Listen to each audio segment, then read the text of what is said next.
is the story of man. For the thoughts, the aspirations, the affections of long generations of humanity are woven into the fabric of human speech. That's the way it begins. The story of language all over the world.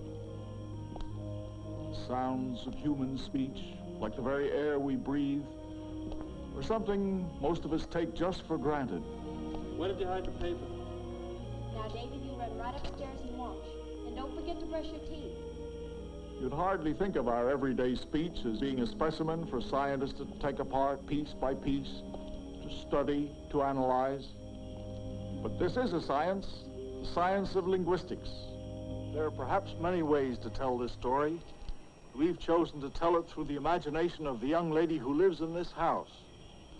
Now, as you will see, she's head over heels in linguistic problems of her own. And she might call it...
Use a preposition to end a sentence with.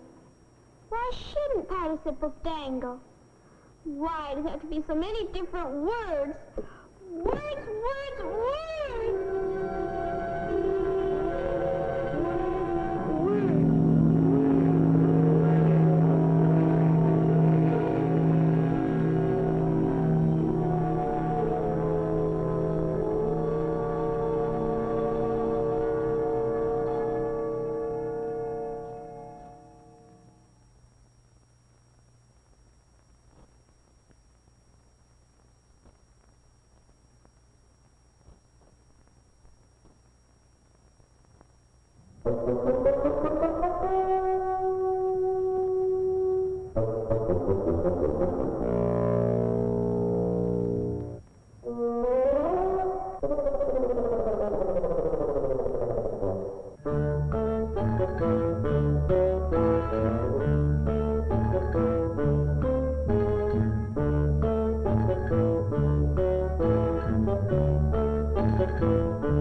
How'd you do?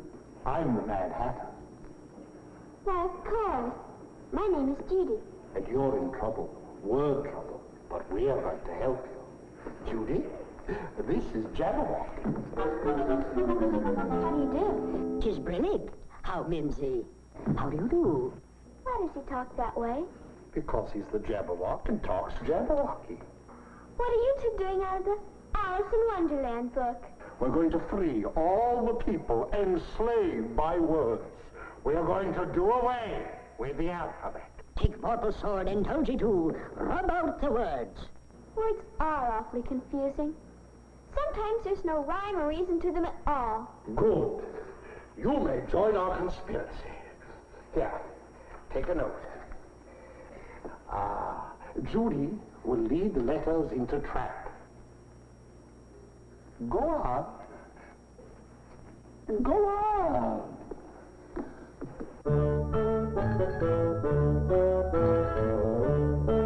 I'll take care of the capital letters. You may take care of the little ones. Hello, Judy.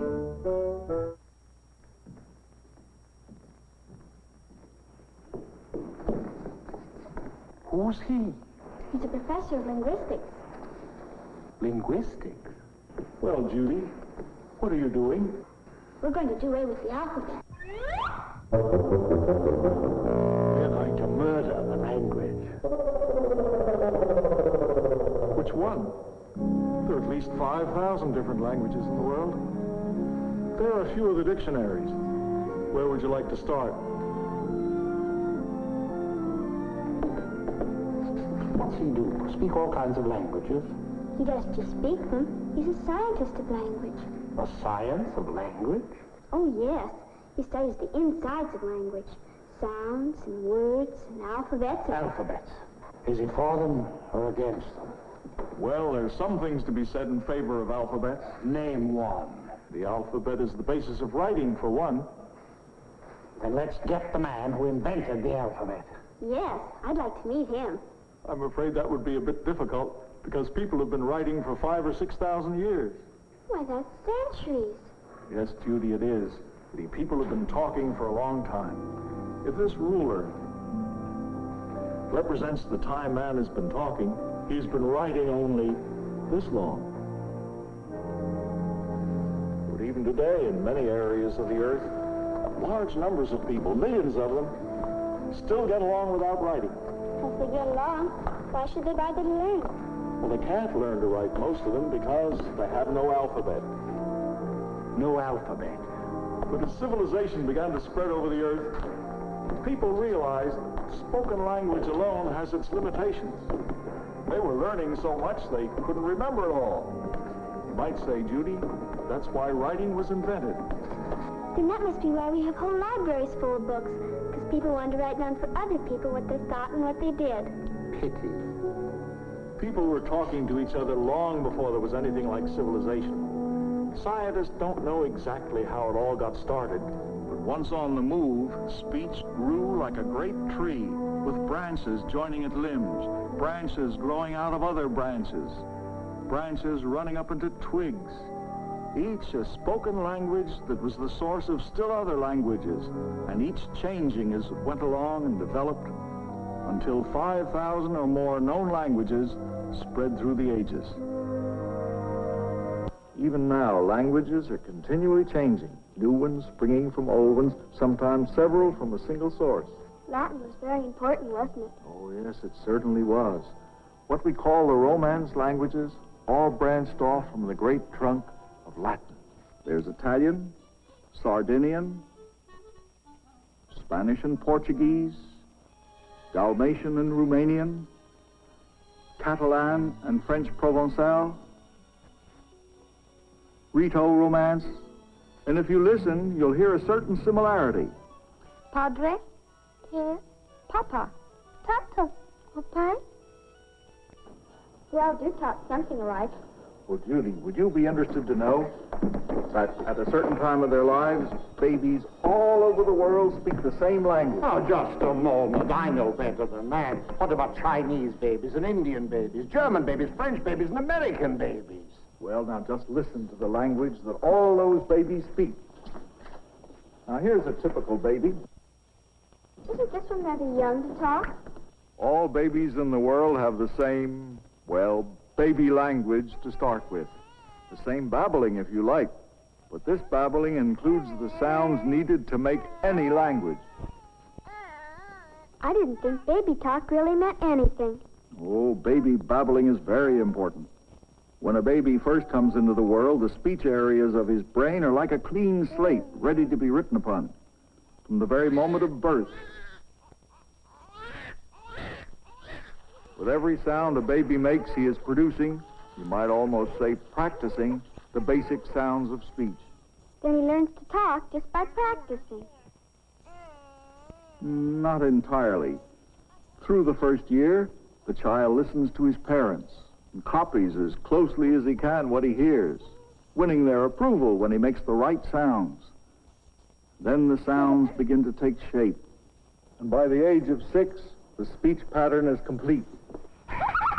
It's Daddy. Hello, Daddy. Babies all start with the same sounds, and then they just keep the ones that fit their language.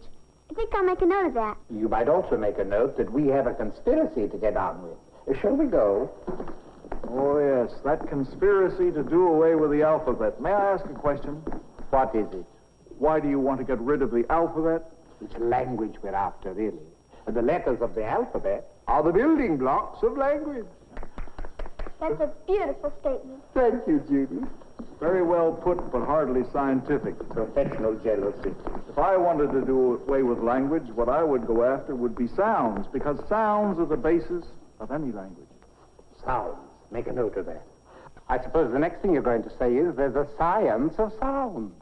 Well, as a matter of fact, there is. For a long time, scientists have been curious about how our human sounds are actually made. In the course of such a study, Professor Wolfgang von Kempelen invented the world's first talking machine.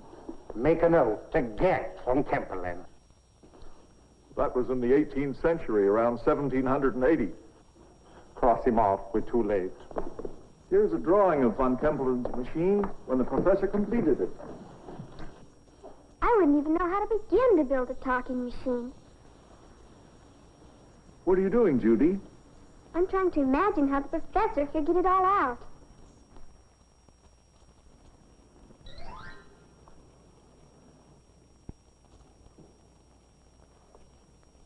Before a talking machine could be built, the professor had to do a scientific study of just how the human speech mechanism works. Lungs, vocal cords, mouth, palate, nasal cavities. For speech, you need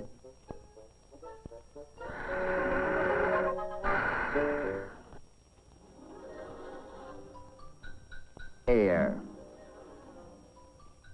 The chest muscles, acting as a bellows, operate to fill our internal bagpipe, the lungs, with air. Next, you need noise.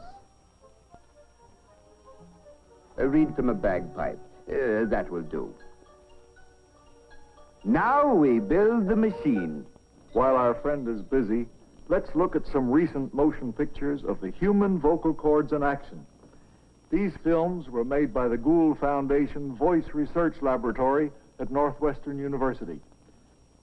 You see, human noise is produced by the vocal cords, encased in the larynx or Adam's apple. Air from the lungs is released through a space between the cords, causing them to flap apart and slap together. These vibrations set up sound waves. Now, by slowing down the action with high-speed photography, we can see that the pitch of sound is varied by tightening or relaxing the pull on the vocal cords. Tightening them raises the pitch.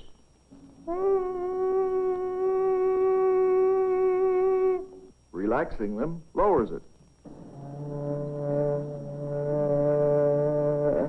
Effective as they are, the vocal cords are only the source of noise. It's the rest of the speech mechanism that shapes the sound into meaningful words. Now, what the professor had to understand to make his machine work was precisely how the tongue, teeth, lips, and so forth operate.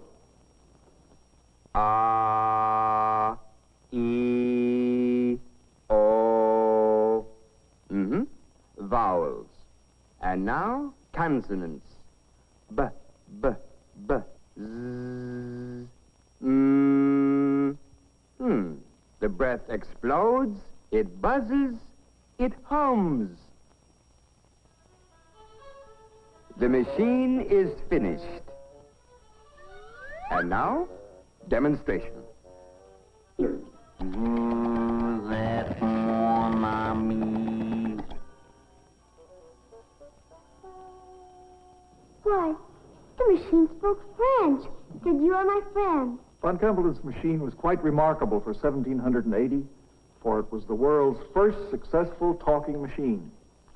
Scientists today have the benefit of techniques undreamed of in von Kempelen's time.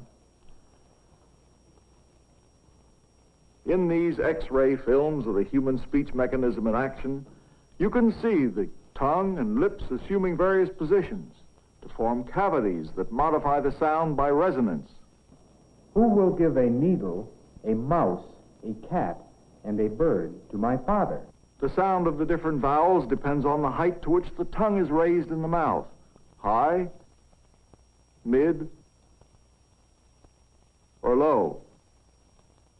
And also depends on the position of the tongue in the front or back of the mouth. Consonants are shaped by tongue, lips, teeth. Who will give a needle, a mouse, a cat, and a bird to my father?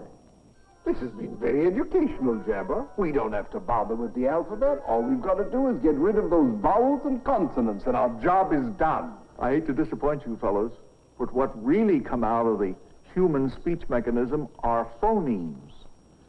P-H-O-N-E-M-E-S, phonemes. The basic sounds of speech. Don't even make a note of that, Judy. He's just trying to throw us off the track. Come on, Jabber. We've got plans to make. It is confusing. I guess I better ask you, what is a phoneme? Phoneme is a sound. Like A, B, C? No, they're letters of the alphabet. They're units of writing. No alphabet for any language truly represents the sounds of that language. Let me borrow your pad. Sit down and I'll show you. Now, let's take this word. Either. Now, this word has 5 phonemes. If I say it slowly, you can hear the 5 parts. But some people say either. Can you say either, either, or either? Either, or either. As your friend the Hatter's already said, the alphabet can be very confusing. Different pronunciations are sometimes spelled in the same way. That's why scientists had to develop more accurate symbols. Now, in phonemes, either is written this way. E,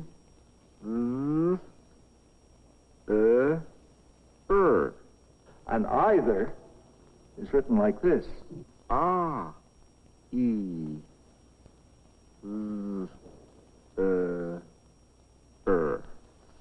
The difference is the first little phoneme. That's right.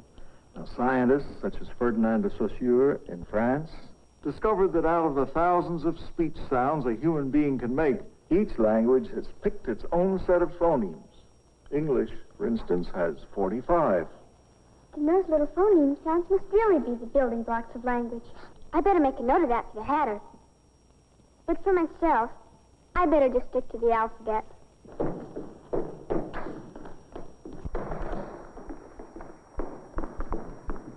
We have a proposal. If we can prove that it's possible to communicate without words, to say nothing of phonemes, will you give up your linguistic obsession and join our conspiracy? Well, science is always open to experimental evidence. Good.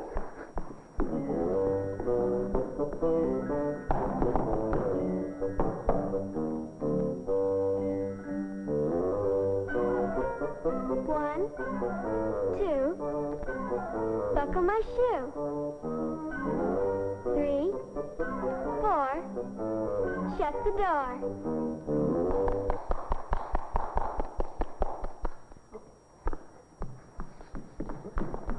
Why, I understood him perfectly. If we can win over science, the alphabet is as good as dead. Well, Dr. Linguistics, do you concede that we have made a point? Yes, indeed. As a matter of fact, I think we can substantiate your point further. I think you'll find this very interesting, Judy. Science.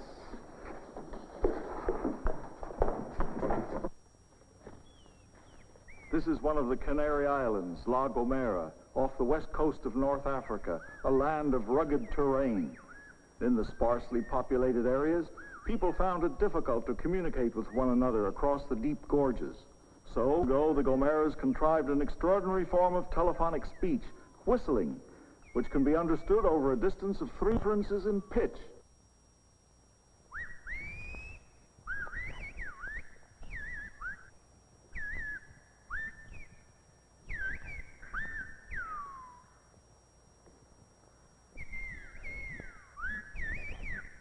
This whistling language is of great interest to linguistic scientists because it makes use of only one feature of normal speech, pitch. It does with all the variations of tone quality that Professor von Kempelen was so concerned about. Now, whereas this canary, another ingenious form of language, was invented in the North American plains. Indian Sign Language.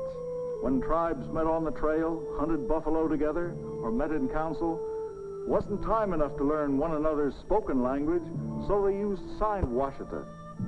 The white soldiers told the Indians beside the river, called the Lodgepole River, before the snow, there'd be no more fighting, and that made all the Indians very happy.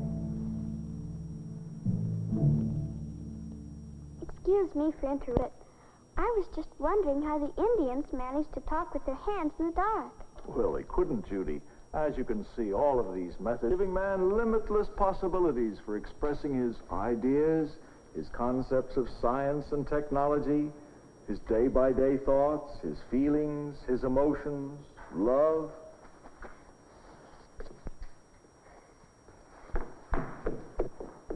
Don't be taken in by those scientific sophistries. Do animals have alphabets? Do they have words? And animals can, without any words at all, quote, communicate from the moment of birth. And they've gotten along without any words at all, haven't they? Oh, yes, indeed. Would you fellows please oblige? Now, look. There's a crow. When man invades the forest, he's the first to shout, "Beat it." Then all the other birds, animals, pass on the alarm. Not only birds and animals get along without words, but insects as well. The most incredible of all is the dance of the honeybee. When a worker bee finds a flower full of nectar, it flies. This urgent message is communicated by performing a dance. The pattern of the dance indicates the direction of the flowers in relation to the sun. The speed of the dance tells the distance from the hive. The other bees all take notice. They touch the dancer with their and discover the scent of the flowers. Then they all fly out to the source of the nectar. Animals and insects have many ingenious ways of communicating. Sound, smells, with motion. We find in all this communication that the animal mind operates almost automatically. It receives messages from the outside through its sense organs and reacts instinctively.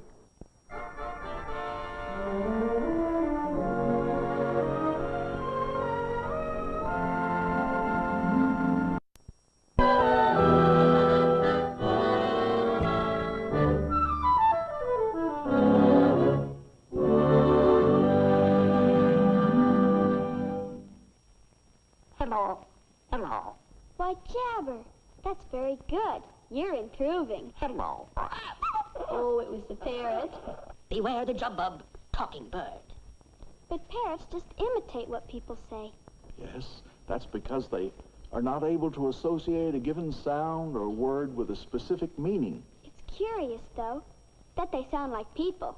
Some animals, such as apes, do have a larynx and the rest of our vocal apparatus. The speech mechanism of the chimpanzee is the closest to that of a human being. Will you please? Research psychologist Dr. Keith Hayes and his wife raised a chimp named Vicky. After constant training, Vicky had learned to speak only 3 human words by the time she was 3 years old. Like human babies, she babbled at first. Later, she was rewarded when she made the right sounds. Mrs. Hayes would shape Vicky's lips to help her pronounce the word mama. At the age of 2 1/2, she could say papa and cup.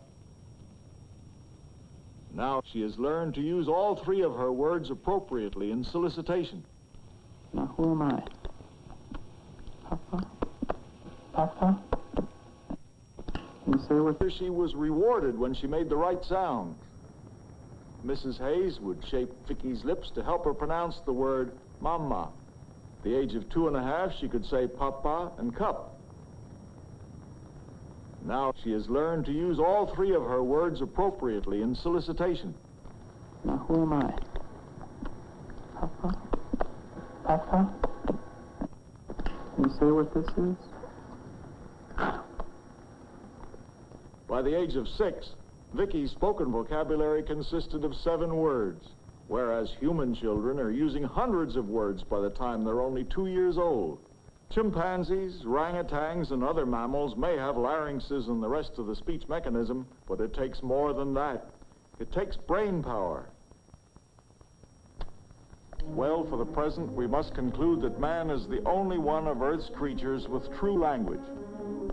Because the animals can't manage to combine their cries, calls, their signals, to form the infinite variety of meaning that we achieve when we arrange words and sounds into sentences.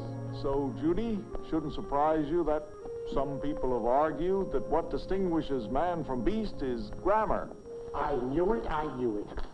I suspected it from the moment he started building up this so-called science of linguistics, and all these pretentious words are just a cover-up for grammar. So, Judy, the sooner we get on with our conspiracy, the sooner we get rid of grammar. It would be a lovely world without subjects and predicates and split infinitives and the conjugation of verbs. But, Judy, grammar isn't just a bunch of rules. I know. It's the building blocks of language. No, it's more like the architect's plan for the building. Well, if you'll pardon me, Professor, I've got some plans for that plan. Then grammar is the plan of how we talk. It sounds important, but rather hard to understand. Judy, it's simply this. The way words are arranged into sentences is as important to meaning as the separate words themselves. Judy, did you know that your brain was unconsciously using grammar long before you started to school? You mean my head's been full of subjects and predicates, and I didn't even know it? Yes, of course. Did you ever try to make your mind completely blank? You can. Your mind goes on talking to itself and in language. That's what we call thinking. For language puts not only words into our mouths, but into our heads, too. Well, that's another trouble with words. Maybe the Hatter is right. Oh, but Judy, before you go, let me say that words themselves aren't to blame. They were developed through the ages to express the vital experiences of people everywhere. In a sense, people live in different worlds reflected in their languages. If we could understand these many languages, we might hear the people say, "We Eskimo must live with snow. It shapes our lives. We have a dozen special words to tell about snow. It's far too important to be dismissed with one word." To us, living in the Trobriand Islands, our very existence depends on raising our crops. We have more than 100 names for yams. Arabic gives us more than 6,000 different words for camel, its parts, and equipment. When language expresses our various ways of life, it is indeed our servant. But some scholars have wondered if language is not at times our master. People use words. Do words use people? In most of the Oriental world, our various social classes speak one to the other in traditional ways. Does our language then determine our behavior, dictating for each person the way in which he acts towards his equals, his inferiors, his superiors? Our Hopi language has no grammatical way to express past, present, or future. So far as our language is concerned, one might conclude that the world is without time altogether. Scientists, too, are pondering such questions. Does our language shape our whole philosophy of life? Is it true that some ideas that are clear in one language may be very difficult to say, may be even difficult to think in another language? Even so-called primitive peoples have developed languages that admirably express their cultures, their ways of life. But scientists have discovered that there are no primitive languages on the face of the earth.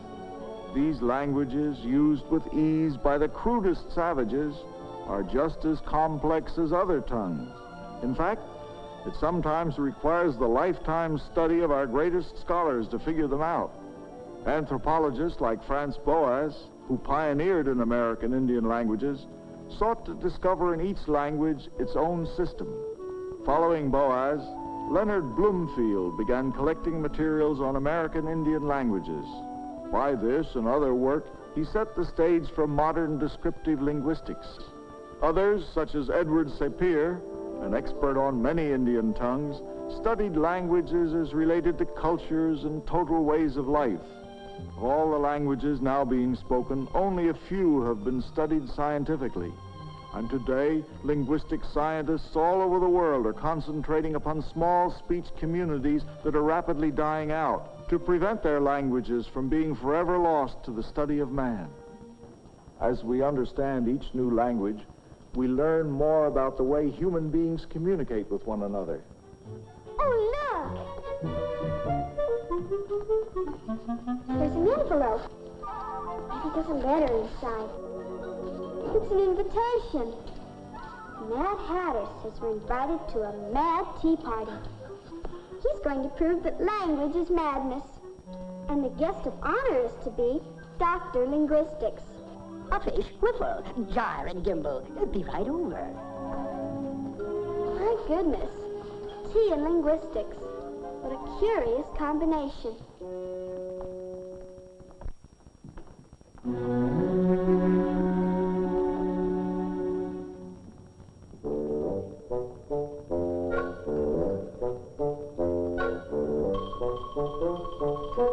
The mad tea party is about to commence. Who's coming? Well, I've invited a cowboy from the Southwest, a theatrical publicity man, and some other guests. How do you do, Shorty? Scan me, ma'am. Judy, this is Shorty Rogers, famous jazz trumpeter and composer. Hey there, Judy. How do you do? Crazy. Shorty, you're going to meet a very distinguished professor of linguistics. Is this cat cool, square, or way out? Well, I'm not sure that I follow you, but this should prove a very amusing encounter. They won't understand each other at all. Shorty, it is my great pleasure to introduce to you the very distinguished Dr. Linguistics. Doctor, this is Shorty Rogers. I'm very happy to make your acquaintance, Doctor. Skin me, man. Man, you're really with it. What's the bit here? Well, the hat here's been trying to bug me on this ABC jazz. Crazy made the scene, man, crazy. Hey, you're a real live aspirin. Well, I have to split now. So long. Keep cool. They seem to understand each other, but I couldn't. Mimsy too. Me either. Well, wait till he meets my next guest. Oh, Dr. L., I'd like you to meet a theatrical publicity man. How do you do? Hi. Looks as if you already have a story. Yep, here's my lead. Tongues wag as wags gag, but hot hat cools as Doc clicks on rhetoric tricks. Well, that just about ball points the hat's chap. Like a fat bat. Well, I gotta run now, Doc. This bash is a bop. Some sock yocks packed in that flax cracks. Flax cracks bandersnatch to me. You're right, they do understand each other. Perhaps this next guest will confuse him. Enjoying yourself? Well, now, I don't want to sound like I was raised on sour milk, but I just can't drink enough of this yellow gargle to get a talking load. You see, these doings give me buck fever. I get my spurs all tangled, and I'm just plain old hog-tied when it comes to making chin music with a pack of strangers. Well, Dr. Linguistics? Well, it was all quite simple. He said he wasn't mouthy, he's fresh out of tongue oil, this wingding shortens his stake rope, makes him feel like he's got his leg tied up. Say, partner, you savvy my lingo. You'll do to ride the river with. Well, I gotta roll my wheels. So long, Doc. So long, amigo.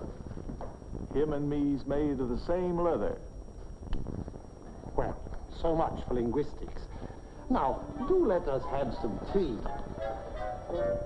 Judy, after that variety of verbal vocalizing, surely you would agree that language is a mixed-up mess.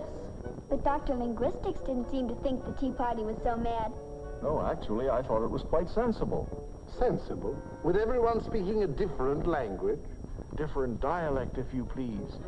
Now, these dialects and occupational vocabularies are what make any language interesting, colorful. They're part of our humor, but they're also the subject of scholarly research. Well, Dr. Linguistics, I'm afraid that you and I are not made of the same leather. Well, thanks for the tea in linguistics. It was very pleasant. Judy, would you care to join me in a little research project in American dialect geography?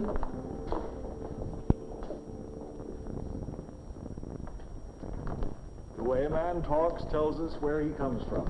Like in Brooklyn, some people call a bird a blight. Yes, it's not only what people say, it's the way they say it that gives us clues to where they were brought up. Clues? That sounds like a mystery. It is, rather. You could look at it as a kind of detective story. First, we'll need a suspect. And a private eye. Let's make it two.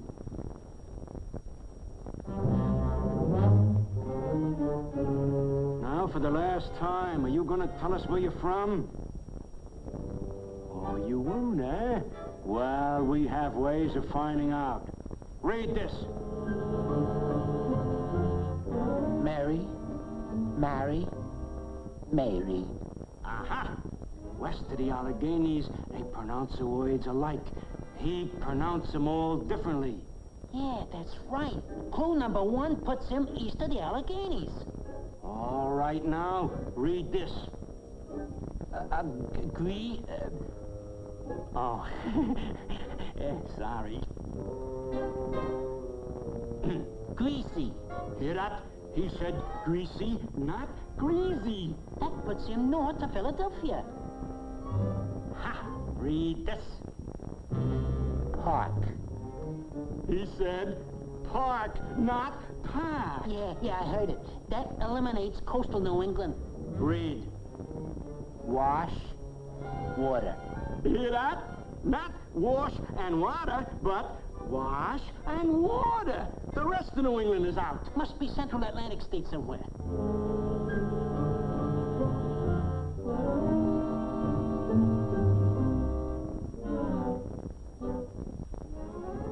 Father.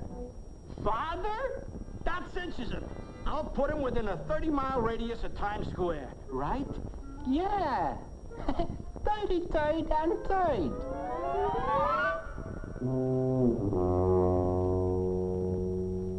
An amusing parlor game, Dr. Linguistics. Something like 20 questions. Well, a dialect geographer using a list of only 30 words can usually place a person within 20 miles of his home locality, so long as he lives in the eastern part of the United States. Dialect geographers began charting their monumental linguistic atlas in the east in 1929 and had been painstakingly working their way to the west. Dr. Hans Kurath of the University of Michigan has conducted a good part of this research. He and his dialect experts are traveling around the country for the past 25 years, asking people what words they use for all sorts of things. And they've recorded dialect differences in words and how they're pronounced. Perhaps Dr. Kurath will show us how the atlas is put together. Well, you see, the atlas contains hundreds of maps showing speech differences and their geographical boundaries, which we call isoglosses. May I show you a few examples? This isogloss sets off the area in which griddle cakes are called fritters.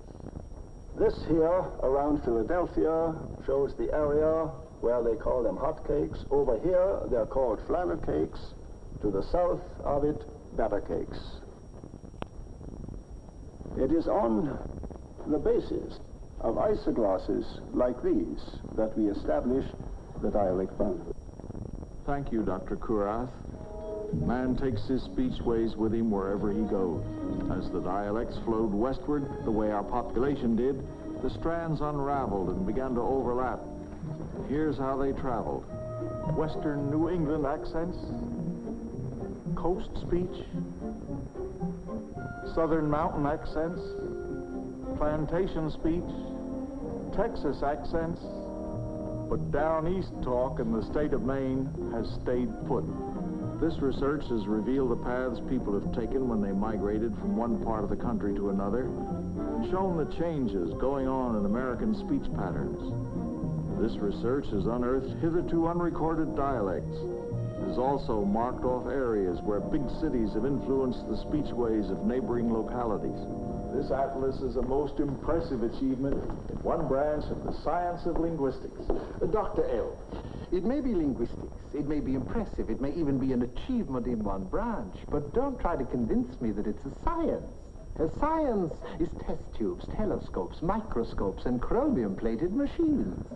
Well, actually, linguistics has its own share of hardware. Hardware? Yes, that's what scientists call their machines. Before you can build a piece of hardware, you have to know exactly what you want it to do. That calls for research, imagination. Would you please? The kind of imagination that led to Bell's telephone, to Edison's phonograph, to Marconi's wireless, and to the first all-talking picture. Didn't movies always talk? No, Judy. When I was your age, films were silent. How do movies talk? Well, running along the side of our film is the soundtrack. I wonder whatever it looks like. Well, we might ask the soundtrack to move in a bit. Is that what makes the picture talk? It's just a routine matter of technology. Routine matter of technology, indeed. You surely wouldn't make light of the magic of physics, converting sound into electrical impulses. Why, electronic machines are nothing short of miraculous. You'll see. Example. The sound spectrograph turns speech into pictures. First, the scientist speaks into the machine. Never kill a snake with your bare hands. It is impressive, but what is it doing? The machine separates all sounds into two things, pitch and loudness. The phrase, never kill a snake with your bare hands, comes out looking like this. Is it a new kind of alphabet? Looks more like a fuzzy kind of shorthand. These patterns of light show pitch and loudness in each instant of sound. That gave the scientist an idea. Why not just create speech artificially by painting these patterns on clear plastic with a brush? And when they feed this hand-painted speech into the playback machine, here's how it sounds. Never kill a snake with your bare hands. It talks by hand. Yes, the sound spectrograph allows linguistic scientists to make very rapid studies of speech sounds. And among other things, some deaf people have been taught to see speech. For example, they learn to recognize this pattern as 5. They hear with their eyes. Precisely. They see pictures of speech. Oh, we've got machines that talk to man, and even machines that can listen. Audrey, that's a machine that listens to spoken numbers like a telephone operator and obeys orders. 4. Yes, Audrey, the automatic digit recognizer, can identify numbers spoken into a telephone. And how about the voice typewriter? It takes dictation and types words as they are spoken. C. You. Read. It. It's like a secretary who never makes a mistake. No, they're easily confused by different voices and different accents. Voice typewriters are still pretty crude. What about machines that talk to each other? Yes, electronic computing machines can transmit data to each other over ordinary telephone circuits. Those machines will soon learn that it's a lot easier to get into this talking business than it is to get out of it. Out of it. Bandersnatch. I never dreamed machines could be so smart. I'd have a tea party conversation with a machine. Well, I'm afraid you find the conversation rather dull. You see, Judy, machines have no minds of their own. I thought they had electronic brains. It's the brain of man that tells them what to do. I give up. You and your scientific attitude. Magic is just matter of fact to you. Every miracle has to have its qualifications, reservations, footnotes. Goodbye. I hope the soundtrack didn't go away mad. Soundtrack's an impetuous fellow. He was in such a hurry, he neglected to even mention an automatic translator. You see, Judy, for a long time now, scientists have been working toward the realization of machines that will translate one language into another. Here's a machine that's helping them. It's called the Johnniac.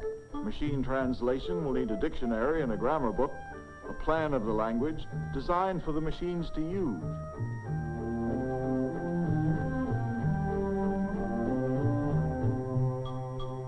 There's still a lot to be done, though. One of the linguistic scientists working on the problem is Professor Kenneth Harper. His students from the University of California at Los Angeles are also helping. Wouldn't it be wonderful if we had a machine that could translate languages so that everybody could understand everybody else? Yes, Judy, it would. Unfortunately, translating words from one language to another is not the same as understanding that language. But if we knew what the words meant... Well, word-for-word translation can never quite communicate to us the thinking, the overtones that convey true meaning in any language. A linguistic scientist, by finding new ways of teaching other languages and making them easier to learn, are helping us to break down old barriers. Judy, differences in language have been one of the greatest barriers to a meeting of minds among men. One expression of the desire for greater understanding is the United Nations.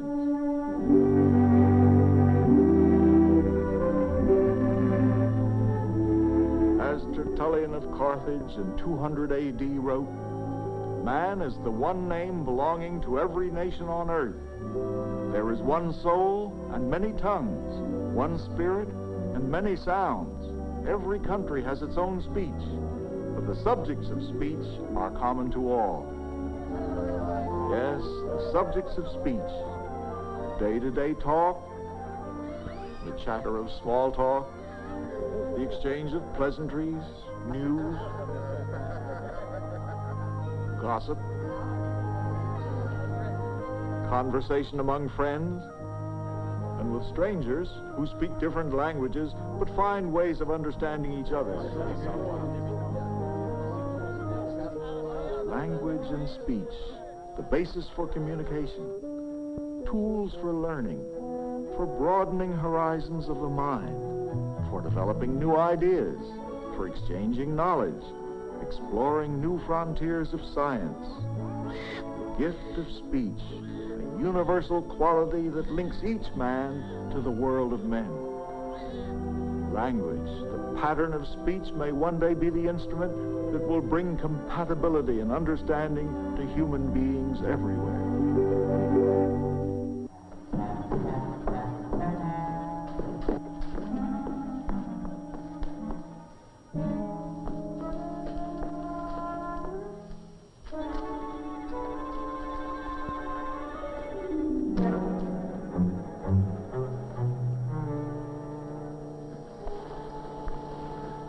Soon I shall be immortalized as the man who freed people from words. But you're already immortal. Huh? Even if your alphabet conspiracy succeeds and you destroy the books, you, Mad Hatter, and you too, Jabberwock, will always live on in the minds of men. It's because they were created out of words. Yet you're both very alive to me. Why, I'm very alive to myself. And so are you, Jabber. I'm beginning to feel it. Immortality. Come on, Jabber. I believe Alice is expecting us.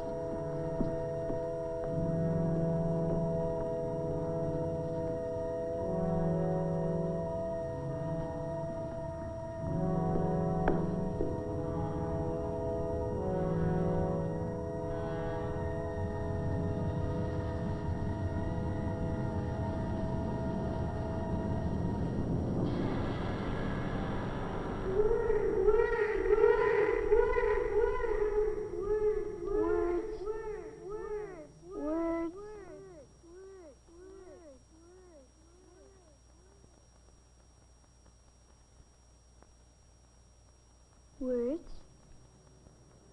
Words. Hello there, Judy. Having trouble with your homework?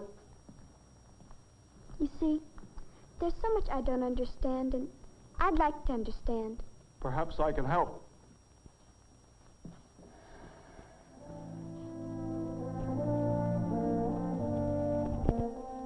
Just as men of science explore the atom, the gene, the universe, so also do they study the living breath of human speech, expressing the needs, affections, joys, hopes, tragedy, the very spirit of man's deepest nature.